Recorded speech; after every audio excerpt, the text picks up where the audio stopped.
1971 was a turning point for horror. The decade was finding its voice, and that voice was getting darker, weirder, and more willing to push boundaries that the previous decade wouldn't have touched. The Gothic elegance of the 60s was giving way to something grittier. This was the year when European art cinema collided with genre filmmaking, when Catholic schoolgirls became vessels for transgression, when vampires traded castles for modern hotels, and when satanic cults moved from European Gothic to small-town America. Horror was internationalizing, experimenting, and discovering that audiences were ready for films that disturbed rather than merely startled.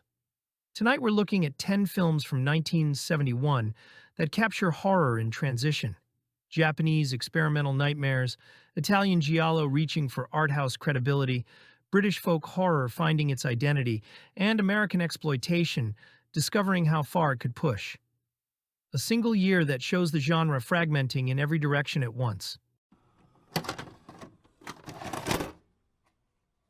The Blood on Satan's Claw, 1971. Piers Haggard's The Blood on Satan's Claw is British folk horror set in 17th century rural England, where a ploughman unearths something ancient and malevolent in the fields. As a demonic presence spreads through the village, the local youth fall under its influence, forming a cult, committing atrocities, and slowly transforming as the demon reclaims physical form through their corruption. The film captures genuinely disturbing atmosphere through its rural setting and period detail. This isn't Gothic castle horror, but earthbound evil emerging from the soil itself, corrupting a farming community through its children. Linda Hayden delivers an unsettling performance as the cult's leader, a teenage girl whose transformation from innocent to predatory feels organic and terrifying. Patrick Wymark brings authority as the judge who recognizes demonic influence and takes extreme measures to stop it. The practical effects for the demon's gradual manifestation, clawed limbs, fur-covered skin, inhuman features appearing on young bodies, are effectively disturbing. The violence has real weight, particularly sequences involving the cult's attacks on those who resist or discover their activities. Mark Wilkinson's score uses period instruments to create authentic yet unsettling soundscapes. The film's treatment of witch hunt hysteria is complex, the supernatural threat is real, but the community's response reveals how easily fear and righteousness justify cruelty. The youth cult's activities blur the line between demonic possession and adolescent rebellion finding violent outlet.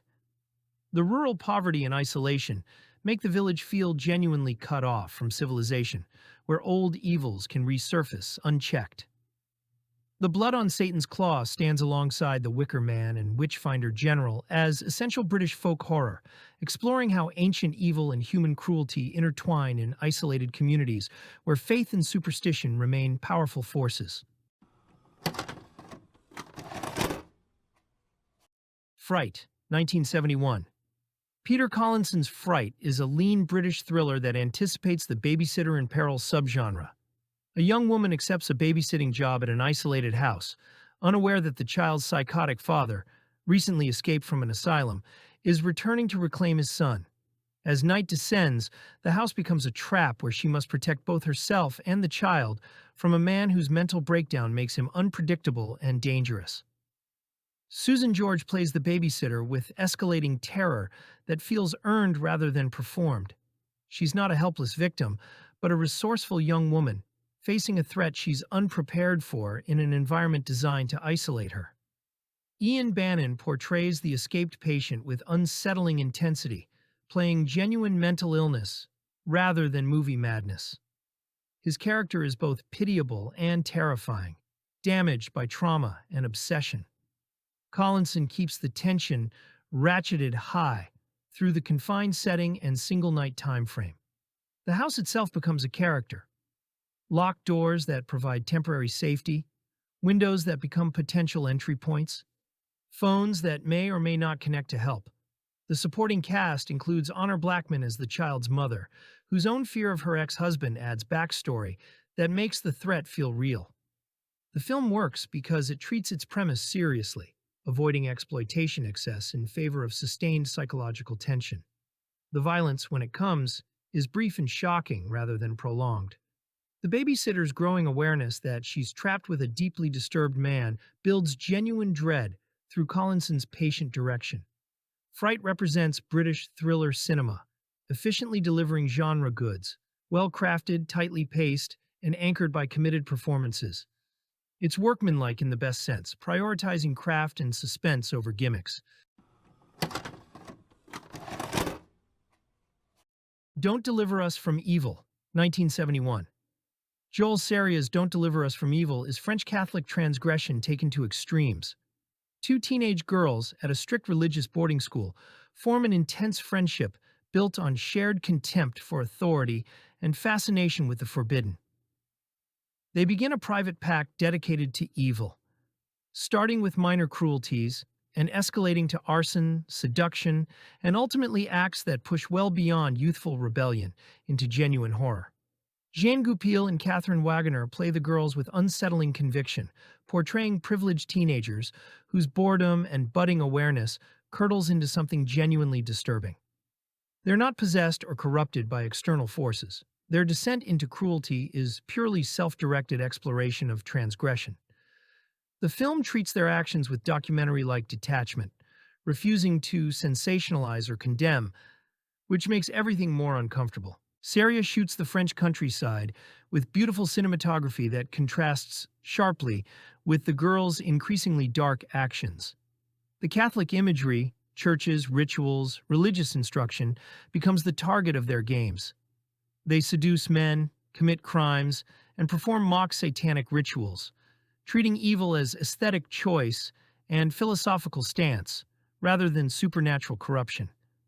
The film caused scandal on release, banned in France and condemned by the Catholic Church for its provocative treatment of sexuality and religious transgression. Serra based the script loosely on the Parker Hume murder case, exploring how folie à deux can transform privileged boredom into genuine monstrosity. The climax delivers shocking acts that feel inevitable given the escalation. Don't Deliver Us from Evil remains confrontational and disturbing, a film about adolescent transgression that refuses to provide easy moral frameworks or comeuppance. It's French cinema at its most provocative, using horror elements to explore uncomfortable truths about rebellion, faith, and cruelty. Devil's Nightmare, 1971. Belgian horror from Jean Brismet follows 7 tourists stranded overnight in a Gothic castle whose owner harbors dark family history, a curse requiring one family member per generation to serve as succubus. As the guests settle in, a beautiful woman arrives and begins systematically targeting each visitor, exploiting their specific sins to claim their souls. Each death corresponds to one of the 7 deadly sins in this morality play, disguised as exploitation horror. Erica Blanc plays the succubus with seductive menace, appearing to each guest in forms that appeal to their particular weaknesses: greed, lust, pride, envy. The tourists are drawn broadly enough to embody their assigned sins while remaining functional characters rather than simple archetypes. Daniel Emilfork brings sinister presence as the castle's owner, clearly complicit but helpless, to stop the curse claiming new victims. The castle setting provides appropriately Gothic atmosphere. Stone corridors, shadowy chambers, and hidden passages where the succubus stalks her prey. The death sequences are creative, each tailored to both the victim's sin and their personal fears. The film's religious framework gives the horror moral dimension beyond typical slasher logic, though it never becomes preachy or heavy-handed. The practical effects range from subtle to spectacular, particularly the succubus's true demonic form revealed in brief glimpses. The film's pacing allows each guest their moment before the inevitable fall, building dread as the survivors realize the pattern. The climax involves genuine theological stakes as a priest among the guests attempts to combat demonic forces. Devil's Nightmare represents European horror's willingness to blend religious allegory with exploitation elements, creating something that's simultaneously morality tale and creature feature. It's modest but effective Gothic horror that takes its theological framework seriously while delivering genre thrills. I Drink Your Blood, 1970. David Durston's I Drink Your Blood is drive-in exploitation madness about a satanic hippie cult that terrorizes a small town. When a young boy seeks revenge after the cultists assault his grandfather, he injects rabies-infected blood into meat pies they eat. The cultists transform into frothing, homicidal maniacs who spread the infection through the town, turning rural America into a gore-soaked nightmare of rabid violence. The film's premise is gleefully absurd, and Durston commits completely. The cultists, led by Bhaskar Roy Chowdhury's Horace Bones, are counterculture stereotypes cranked to exploitation extremes, satanic rituals, free love, and violent contempt for straight society. Once infected, they become rabid animals, frothing and attacking with savage intensity. The practical gore effects are impressively messy for the era, with axe attacks, impalements, and rabies-induced carnage. Shot guerrilla style in upstate New York with minimal budget, the film captures authentic small-town locations that ground the outrageous premise. The cast of unknowns throws themselves into the material with commitment that makes the absurdity work. The infection spreads with exponential speed, transforming more victims into rabid killers, until the town descends into complete chaos. I Drink Your Blood arrived during the early 70s explosion of violent exploitation cinema, pushing boundaries alongside Night of the Living Dead in demonstrating how far independent horror could go. The film was heavily cut for its initial release, with the original version's extreme violence restored only years later. It represents drive-in horror, at its most unhinged, cheap, violent, and gleefully offensive. The film spawned the equally outrageous I Eat Your Skin as a double bill, though the two films are completely unrelated. It remains a cult favorite for audiences seeking early 70s exploitation that delivers exactly what its lurid title promises. Demons, 1971. Toshio Matsumoto's Demons is Japanese period horror as hallucinogenic nightmare, a film that uses the framework of samurai-era tragedy to explore obsession, madness, and the disintegration of identity. A woman's affair with a younger man spirals into violence when her samurai husband discovers the betrayal. What follows isn't straightforward revenge, but a descent into psychological horror where reality fragments, time becomes unstable, and the boundaries between past trauma and present collapse entirely. Matsumoto employs avant-garde techniques that shatter traditional narrative. Split screens, overlapping timelines, distorted imagery, and sound design that assaults rather than guides. The film operates like a fever dream, where the same events replay with variations, each iteration revealing new layers of psychological damage. Katsuo Nakamura plays the lover with increasing desperation as he realizes he's trapped in a cycle he can't escape. The period setting becomes increasingly claustrophobic as Matsumoto's experimental approach transforms historical drama into something nightmarish. The violence, when it erupts, is sudden and disturbing, but the true horror comes from the relentless psychological unraveling. The film's treatment of female desire and rage anticipates later explorations of repression and transgression in Japanese horror. Demons never found wide distribution outside Japan and remains one of the more challenging entries in early 70s international horror. It's art cinema using horror framework to explore extreme psychological states, demanding patience and willingness to surrender to its fragmented, non-linear approach. For viewers seeking conventional scares, it's baffling. For those open to experimental horror, it's mesmerizing. The Brotherhood of Satan, 1971. Bernard Mickey-Vidy's The Brotherhood of Satan traps travelers in a small California town where children are disappearing and adults are dying in bizarre accidents that seem to involve toys come to life. As the protagonists investigate, they discover a satanic coven of elderly townspeople attempting to achieve immortality by transferring their souls into the children's bodies through occult ritual.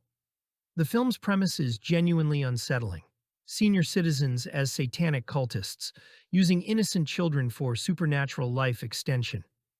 Strother Martin leads the coven with quiet menace, playing the group's leader as someone who believes absolutely in what they're doing. The elderly cultists aren't cackling villains, but desperate people facing mortality and choosing damnation over death. The practical effects for the toy-related deaths are creatively executed. A man crushed by a giant toy tank, others killed by oversized dolls and soldiers. These sequences blend dark whimsy with genuine horror, transforming childhood objects into instruments of occult violence. The children themselves are portrayed as innocent victims, slowly falling under the coven's influence through rituals and conditioning. The small-town setting creates effective isolation. Our protagonists can't leave, and outside help seems impossibly distant. The community's complicity, whether through fear or active participation, makes trust impossible. The film's low budget forces creativity in staging the supernatural elements, using suggestion and careful framing rather than elaborate effects. The Brotherhood of Satan represents early 70s occult horror finding American voice, blending satanic panic with folk horror isolation. It's modest but effective genre filmmaking that takes its premise seriously while delivering creative scares and genuine unease about community secrets and the corruption of innocence. Daughters of Darkness, 1971. Harry Kummel's Daughters of Darkness is vampire cinema as stylish, erotic nightmare set in an off-season Belgian seaside hotel. A newlywed couple arrives and encounters Countess Bathory and her young companion, elegant travelers whose timeless beauty and predatory interest transform the honeymoon into psychosexual horror. As the Countess seduces both husband and wife, their relationship fractures and hidden perversions surface. Delphine Seyrig plays the Countess with aristocratic elegance and barely concealed menace. Her performance, all-knowing smiles and theatrical gestures that suggest centuries of experience manipulating mortals. Danielle Ouimet and John Carlin portray the couple with appropriate naivety that gradually reveals darker currents. Andrea Rao brings otherworldly beauty as the Countess's companion, silent witness and occasional participant. The hotel setting is crucial. A grand Art Deco palace emptied for winter, all gleaming surfaces and vast spaces where the four characters play out their twisted games. Cinematographer Giuseppe Pinori bathes everything in rich colors and elegant compositions, creating visual beauty that contrasts with the emotional and physical violence. The film's approach to vampirism is ambiguous. Are they supernatural creatures or simply ageless predators who've perfected their hunting? Kummel blends vampire mythology with psychosexual exploration, treating bloodlust and desire as inseparable. The violence, when it erupts, is sudden and shocking against the film's measured elegance. The Countess represents both liberating transgression and predatory corruption, offering freedom that comes with terrible cost. Daughters of Darkness remains one of the most stylish vampire films ever made, prioritizing atmosphere and eroticism over traditional horror mechanics. It's European art cinema, using vampire mythology to explore power, desire, and the thin line between seduction and destruction. Short Night of Glass Dolls, 1971. Aldo Lotto's directorial debut is Italian Giallo filtered through Kafkaesque nightmare. A journalist awakens to discover he's completely paralyzed, mistaken for dead, and about to be autopsied. Conscious but unable to move or communicate, he lies in the morgue while his mind races through the events that led to this moment, his girlfriend's disappearance in Prague, and his investigation into a conspiracy involving powerful figures and missing young women. The film's structure is brilliantly unsettling. We experience the protagonist's helpless terror in the present, while flashbacks reveal his doomed investigation. Jean Sorel plays the paralyzed journalist with voiceover narration that conveys mounting panic as medical examiners prepare to dissect his living body.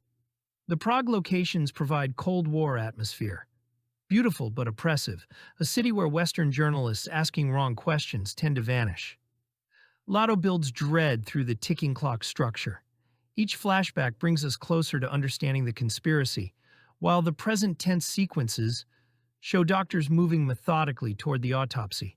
The film's treatment of institutional power and conspiracy feels genuinely paranoid, suggesting corruption that extends from street level to the highest echelons of society. The Giallo elements, mysterious disappearances, amateur investigation, conspiracy, blend with body horror and political thriller. Ennio Morricone's score adds layers of unease, his music shifting between melancholic and nightmarish as the dual timelines converge. The practical effects for the paralysis sequences make the protagonist's condition viscerally uncomfortable. Short Night of Glass Dolls represents Giallo at its most cerebral and disturbing, prioritizing psychological horror and conspiracy paranoia over elaborate kill sequences. The climax delivers both narrative resolution and visceral horror that justified the film's patient buildup. The Fifth Chord, 1971. Luigi Bazzoni's The Fifth Chord is Giallo as Antonioni-influenced art film, a murder mystery more interested in alienation and atmosphere than typical genre thrills. An alcoholic journalist investigates a series of attacks on people connected to his social circle, each victim targeted on days of personal significance. As he digs deeper, the investigation becomes personal odyssey through Rome's empty spaces and hollow relationships. Franco Nero stars as the journalist, playing him with detached cool that barely masks self-destructive tendencies. He's an unreliable protagonist. His drinking, his fragmented memory, his complicated relationships all make him potential suspect as much as investigator. Sylvia Monti and Pamela Tiffin play women in his orbit, each harboring secrets that complicate the mystery. Bazzoni and cinematographer Vittorio Storaro create stunning visual compositions, Rome shot in cold blues and stark architectural frames that emphasize isolation and geometric precision. The city becomes a maze of modern buildings and empty piazzas where characters are dwarfed by their environments. Ennio Morricone's score is jarringly experimental, using industrial sounds and discordant elements that create unease rather than traditional thriller tension. The murder sequences are staged with visual flair but minimal gore, emphasizing the act's psychological impact over exploitation value. The film's pace is deliberately slow, prioritizing mood and character over plot mechanics. Red herrings and ambiguous clues accumulate without the typical Giallo reveals, keeping audiences uncertain about both killer identity and protagonist reliability. The Fifth Chord divides Giallo fans. Some find it pretentious and slow, others consider it the genre's most artistically ambitious entry. It represents Italian thriller cinema, reaching toward art house respectability while maintaining genre framework, creating something beautiful, cold, and genuinely unsettling. 1971 didn't produce one dominant horror trend. It produced all of them simultaneously. Folk horror, Giallo, occult conspiracy, vampire eroticism, exploitation gore. The genre was splintering into subgenres that would define the decade to come. Some of these films became cult classics, others remain obscure, but all of them show horror refusing to stay in one lane. What connects them isn't style or approach, but fearlessness, a willingness to disturb, provoke, and challenge audiences who are ready for something beyond traditional scares. Whether through experimental technique, sexual transgression, religious blasphemy, or unflinching violence, these films pushed boundaries and expanded what horror could be. If you love the moments when horror was evolving, when filmmakers were taking risks, and audiences didn't know what to expect, hit that like button, subscribe, and let us know which 1971 obscurity deserves rediscovery. Thanks for watching, and remember, always be kind and rewind, because every movie is someone's favorite.